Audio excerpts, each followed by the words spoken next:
அன்பு நேயர்களுக்கு இனிய வணக்கம். கன்னி ராசிக்கார நேயர்களுக்கு நம்ம இன்னைக்கு வீடியோ பதிவுக்கு முழுமையா போறதுக்கு முன்னாடி முருகரை மனதார வணங்கிட்டு வீடியோ பதிவுக்குள்ள போயிடலாங்க. ஓம் முருகா போற்றி, ஓம் முருகா போற்றி, ஓம் முருகா போற்றி. என்னை காக்கும் முருகனே போற்றி. நல்லதே நடக்கும், நல்லது மட்டும்தான் நடக்கும். இவங்க நட்புக்கு முக்கியத்துவம் தருவாங்க. அதே நேரத்துல நண்பனுக்காக உயிரை கொடுக்க கூட இவங்க தயங்க மாட்டாங்க. தாயை போல அன்பு உள்ளம் கொண்டவங்களா இவங்க இருக்காங்க.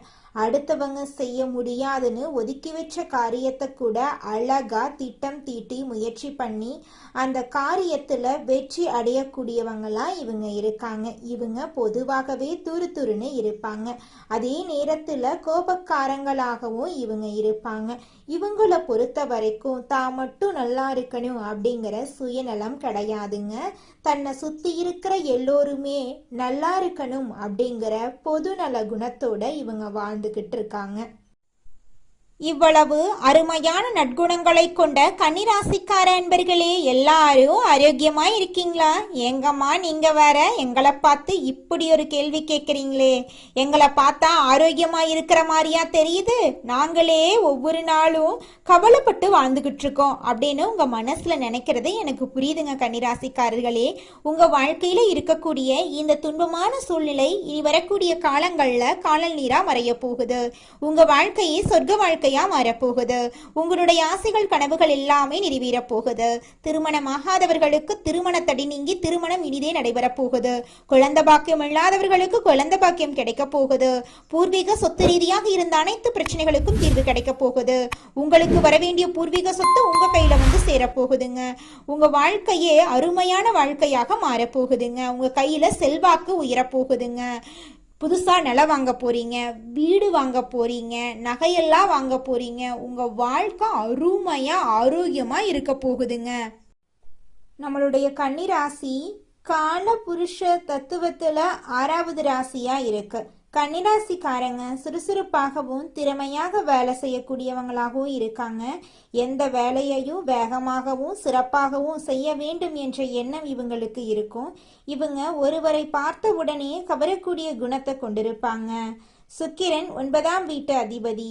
9ஆம் இடம் அப்படிங்கிறது தலைமை பண்பு, அதிர்ஷ்டத்தை குறிக்குது. சுக்கிரன் ராகுவுடன் இணையறதுனால கன்னிராசிக்காரர்களுக்கு இந்த காலங்கள்ல எதிர்பாராத யோகங்கள் கிடைக்கும். ராகு ஒரு பாவ கிரகம் அப்படிங்கிறதால அது சதய நட்சத்திரத்துல செல்றதுனால கெட்டது கூட நல்லதா மாறும்.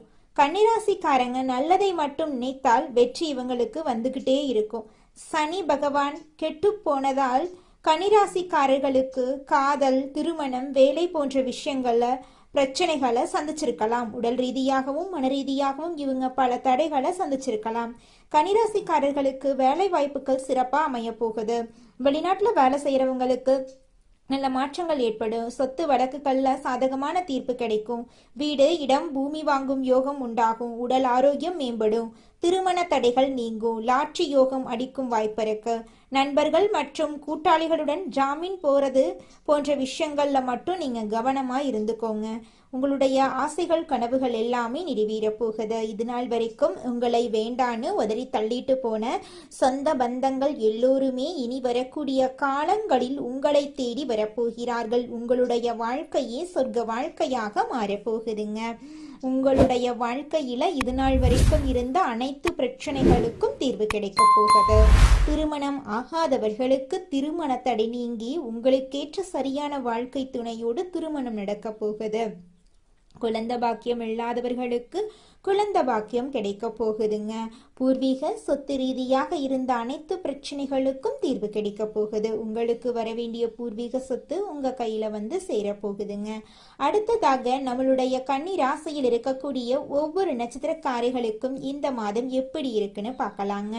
நம்மளோட கன்னி ராசியில் இருக்கக்கூடிய முதல் நட்சத்திரம் உத்திர நட்சத்திரம். உங்களுக்கு இந்த மாதம் எப்படி இருக்குன்னு பார்க்கலாங்க. உத்திர நட்சத்திரத்தில் பிறந்தவங்க தைரியமானவங்க. நீதிக்கு புறம்பா எந்த காலத்திலையும் எந்த ஒரு செயலையும் இவங்க செய்ய மாட்டாங்க. நேர்மையானவங்க, ஒழுக்கமானவங்க. இவங்க பொய் சொல்ல தெரியாதவங்க, ஏமாத்த தெரியாதவங்களா இருப்பாங்க. பிப்ரவரி மாதம் முடியறதுக்குள்ள வேலை, தொழில், படிப்பு போன்ற விஷயங்கள்ல நல்ல மாற்றங்கள் ஏற்படும். நண்பர்கள் மற்றும் கூட்டாளிகளுடன் ஜாமீன் போறது போன்ற விஷயங்கள்ல மட்டும் கவனமா இருந்துக்கோங்க. காதல் திருமணம் நடக்கிறதுக்கு வாய்ப்பு இருக்கு. குழந்தை பாக்கியம் கிடைக்க வாய்ப்பு இருக்குதுங்க. அடுத்ததாக நம்மளோட கன்னிராசியில் இருக்கக்கூடிய நட்சத்திரம் அஸ்தம். உங்களுக்கு இந்த மாதம் எப்படி இருக்குன்னு பார்க்கலாங்க.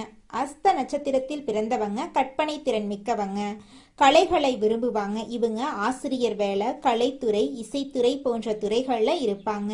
வீடு, இடம், பூமி வாங்கும் யோகம் உங்களுக்கு கிடைக்க போகுது. படிப்புல மாற்றம் ஏற்பட போகுது. எந்த காரியத்தை எடுத்தாலும் நிச்சயமா வெற்றி கிடைக்கும். இது நாள் வரைக்கும் உங்க வாழ்க்கையில தடைப்பட்ட அனைத்து காரியங்களுமே இனி வரக்கூடிய காலங்கள்ல தங்கு தடையின்றி நடக்க போகுது. படிச்சு முடிச்சுட்டு வேலை தேடிட்டு இருக்க இளைஞர்களுக்கு படிப்புக்கும் தகுதிக்கும் ஏற்றார் போல நல்ல வேலையெல்லாம் கிடைக்க போகுது. உங்களோட குடும்பத்துல சுபகாரியங்கள் நடக்க போகுது.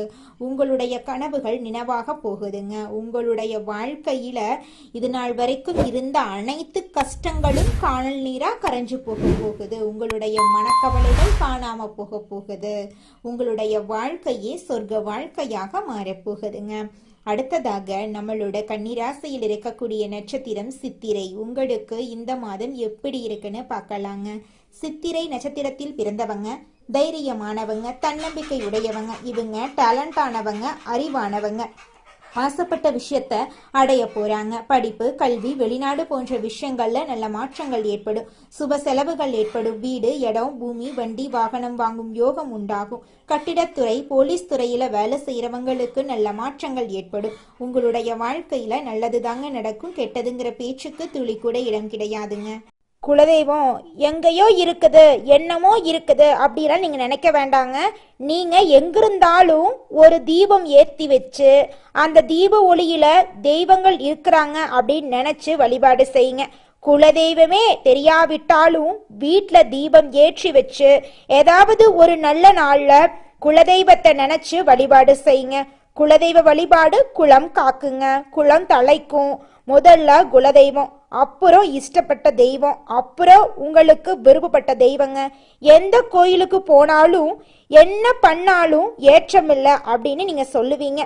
தினமும் எந்திரிச்ச உடனே சூரிய பகவானை நமஸ்காரம் பண்ணுங்க. அவங்களுடைய அனுகிரகம் இருந்தா போதும். மற்ற கிரகங்கள் எல்லாம் சாதகமா இல்லைனா கூட பரவாயில்ல. அந்த சூரியனுடைய பிரகாசம் உங்க வாழ்க்கையவே பிரகாசமா மாத்திருங்க. அந்த வெளிச்சம் உங்களை வந்து சேருங்க. உங்க வாழ்க்கையில் இருக்கக்கூடிய கண்ணீரெல்லாம் கரைஞ்சு போயிருங்க. உங்களோட வாழ்க்கையில ராகு சுக்கிரனுடைய சேர்க்கையால பலவிதமான நன்மைகள் நடக்க போகுது. அழகு, கவர்ச்சி அதிகரிக்க போகுது. முகத்துல தனி ஈர்ப்பு ஏற்பட போகுது. எதிர் பாலினத்தை ஈர்க்கும் சக்தி அதிகரிக்க போகுது. காதல்ல தீவிரம் ஏற்பட போகுது. காதல் திருமணம் நடக்க வாய்ப்பு இருக்குதுங்க. ஆடம்பர வாழ்க்கை மீது உங்களுடைய ஆசை அதிகரிக்க போகுது. அழகு துறையில உங்களுடைய திறமைகள் வெளிப்பட போகுது. சமூக வலைதளங்கள்ல உங்களுடைய புகழ் அதிகரிக்க போகுது. உங்களுடைய ஆசைகள் எல்லாமே நிறைவேற போகுது. உங்களுடைய பேச்சு திறன் அதிகரிக்க போகுது. விற்பனை துறையில் ஈடுபடக்கூடியவர்களுக்கு வெற்றி நிச்சயமா கிடைக்க போகுது. பணம் ஈர்க்கும் சக்தி உங்களுக்கு இருக்குதுங்க. வெளிநாடு தொடர்பு உங்களுக்கு சாதகமான பலன்களை தரப்போகுது. அயல் நாட்டு வருமானம் உங்களுக்கு கிடைக்க போகுது. இணையத்தின் மூலமாக உங்களுக்கு வருமானம் கிடைக்க போகுது. இணையத்தின் மூலமாக தொழில முன்னேற்றம் ஏற்பட போகுது. ஆசைகள் நிறைவேறும் யோகம் அமைஞ்சிருக்க. உங்களுடைய உறவுகள்ல இது நாள் வரைக்கும் இருந்த அனைத்து பிரச்சனைகளுக்கும் தீர்வு கிடைக்க போகுது. உங்களுடைய வாழ்க்கையில சந்தோஷம் நிலைச்சிருக்க போகுது. உங்களுக்குன்னு ஒரு தனி பேர் புகழெல்லாம் கிடைக்க போகுது. சரியான முறையில சரியான செயல்பாடுகள்ல வாழ்க்கையில நீங்க வெற்றியை தேடி செல்ல போறீங்க. இது நாள் வரைக்கும் நீங்க 4-5 பேர்கிட்ட பணங்காசு கடன் வாங்கி வாழ்ந்திருக்கலாம். ஆனால் இனி வரக்கூடிய காலங்களில் நீங்கள் 4-5 பேருக்கு பணங்காசு கடன் கொடுக்கக்கூடிய அளவுக்கு செல்வாக்குள்ள உயர்ந்த வாழ்க்கைய நீங்க வாழ போறீங்க. நீங்க இந்த நிமிஷம் வரைக்கும், இந்த நொடி வரைக்கும் ஏதோ இந்த பூமியில பிறந்துட்டோம், வாழ்ந்துதான் ஆகணும், கஷ்டமோ நஷ்டமோ அப்படின்னு ஒவ்வொரு நாளும் கண்ணீர் சிந்திக்கிட்டு துன்பமான வாழ்க்கைய வாழ்ந்துகிட்டு இருக்கீங்க. கவலைப்படாதீங்க, நிச்சயமா உங்க வாழ்க்கையில இருக்கக்கூடிய துன்பமான சூழ்நிலை மாறப்போகுது. உங்க வாழ்க்கையில நல்லதெல்லாம் நடக்க போகுதுங்க. அப்பா அம்மா கடனை வாங்கி எங்களை கல்லூரியில படிக்க வச்சிட்டாங்க. படிச்சு முடிச்சுட்டு வேலை தேடி பார்த்தேன், என் படிப்புக்கு தகுந்த வேலை கிடைக்கல. என் குடும்ப சூழ்நிலைக்காக எங்க வீட்டுக்கு பக்கத்து எனக்கு கிடைக்கக்கூடிய வேலைக்கு போயிட்டு இருக்கேன். நான் வாங்குற சம்பளம் எங்க அப்பா அம்மா என்னை படிக்க வைக்க வாங்கின கடனுக்கு கூட வட்டி கட்ட கூட பத்த மாட்டேங்குது. இப்படியே என் வாழ்க்கை நிலை போயிட்டு இருந்தா என்ன பண்றதுன்னே தெரியல, படிச்சதுக்கான ஒரு மதிப்பே கிடைக்கல அப்படின்னு கவலைப்பட்டுட்டு இருக்கீங்க. உங்களுடைய கவலைக்கெல்லாம் தீர்வு கிடைக்க போகுதுங்க.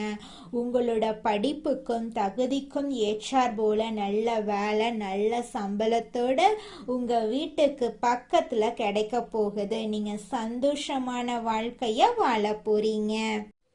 உங்க வாழ்க்கையில மேலும் நல்லதெல்லாம் நடக்க நீங்க செய்யக்கூடிய பரிகாரம் என்னன்னு பார்த்தீங்கன்னா, உங்க வீட்டுக்கு பக்கத்துல இருக்கக்கூடிய கண்ணு தெரியாத குழந்தைங்களுக்கு உங்களால முடிஞ்ச உதவிகளை செஞ்சுக்கிட்டு வாங்க. உதவி செய்யணும் அப்படிங்கிறதுக்காக நீங்க லட்சக்கணக்கில் செலவு பண்ணணும் அப்படிங்கிற அவசியம் கிடையாது. உங்களால முடிஞ்ச அளவுக்கு ஒரு பேனா வாங்கித்தாங்க, ஒரு பென்சில் வாங்கித்தாங்க. இந்த உதவியை செய்யறதன் மூலமா உங்க வாழ்க்கையில நீங்க செஞ்ச பாவங்கள் எல்லாம் குறைய போகுது. உங்களுடைய வாழ்க்கையே சொர்க்க வாழ்க்கையா மாறிடுங்க. நல்லதே நடக்கும், நல்லது மட்டும்தான் நடக்கும். நன்றி, வணக்கம்.